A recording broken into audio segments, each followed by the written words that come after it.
Hola.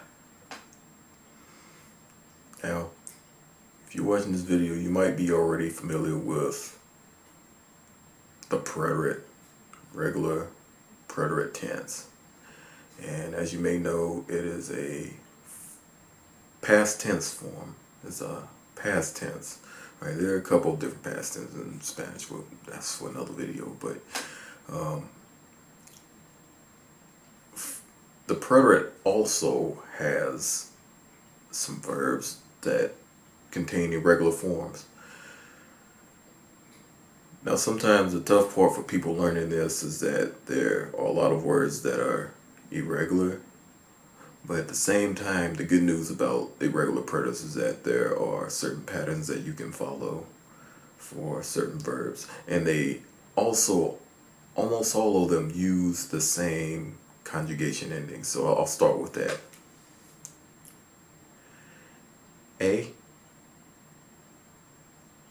Iste,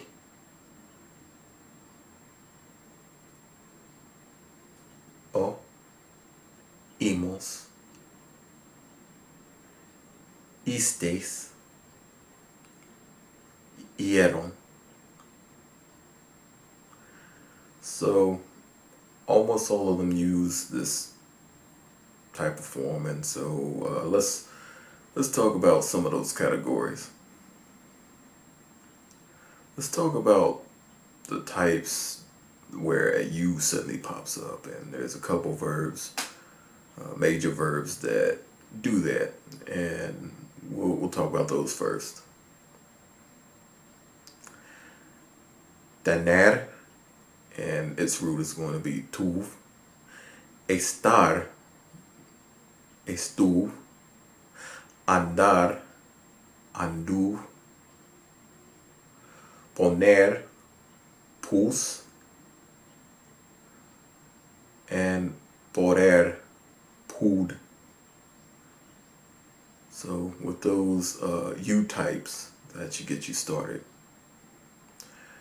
Now, of course, I just gave you the prefixes there. It's up to you to add the correct conjugated form as I gave you near the beginning of the video.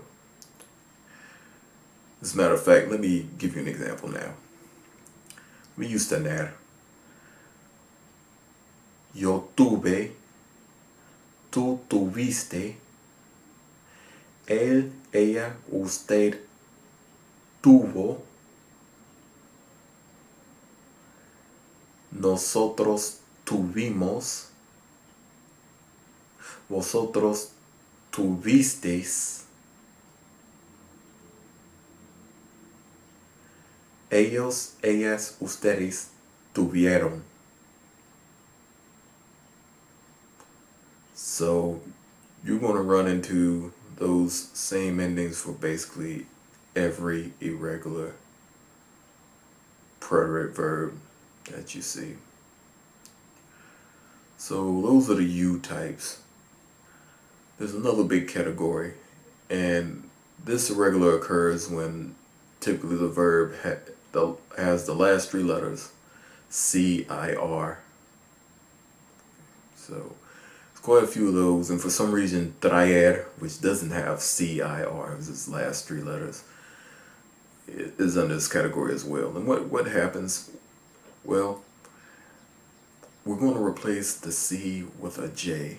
So this is a little bit different, and this occurs in verbs such as decir, which means to say, traducir, which means to translate, conducir, which means to drive, producir, which means to produce, and of course, as I mentioned, traer, which means to bring. So I'm going to use two examples here. One of the CIR verbs I just mentioned, and traer, just to give you an idea of what traer looks like in a preterite. So let me use conducir. Conduje, condujiste, condujo, condujimos, condujisteis, condujeron. You'll notice there in the third person plural that I dropped the I as well in that dieron, right? So that's replaced with the J as well. Now, traer. Yo traje, tú trajiste, él trajo, nosotros trajimos, vosotros trajisteis, ellos, ellas, ustedes trajeron. So that sums up the CIR verbs. And of course there are more of them, but just thought I'd give you some major examples. Now let's look at querer, which in the present means to want. It has a slightly different meaning in the preterite. It means almost like to try. If you have no in front of it, it almost means to refuse. And hacer, to do or to make. I put them in the same category, but there's going to be, as you see, a slight spelling difference, a very slight one. Whereas querer, you're going to see more S's, and hacer, you're going to see more C's and Z's. So, I'm ready for that. So, I'll start with querer. Quise, quisiste, quiso, quisimos, quisisteis, quisieron. Hacer. Hice, hiciste, hizo, hicimos, hicisteis, hicieron. And then we have ser and ir. Now, this is going to be really strange because they use the same conjugations. Ser still means to be, ir still means to go. So here's the conjugation. Fui, fuiste, fue, fuimos, fuisteis, fueron. Now, this is one where you have to read into the context quite a bit. So I might say, yo fui al supermercado, and you might understand that that means I went to the supermarket. Somebody might ask me, ¿Cómo te fue el fin de semana?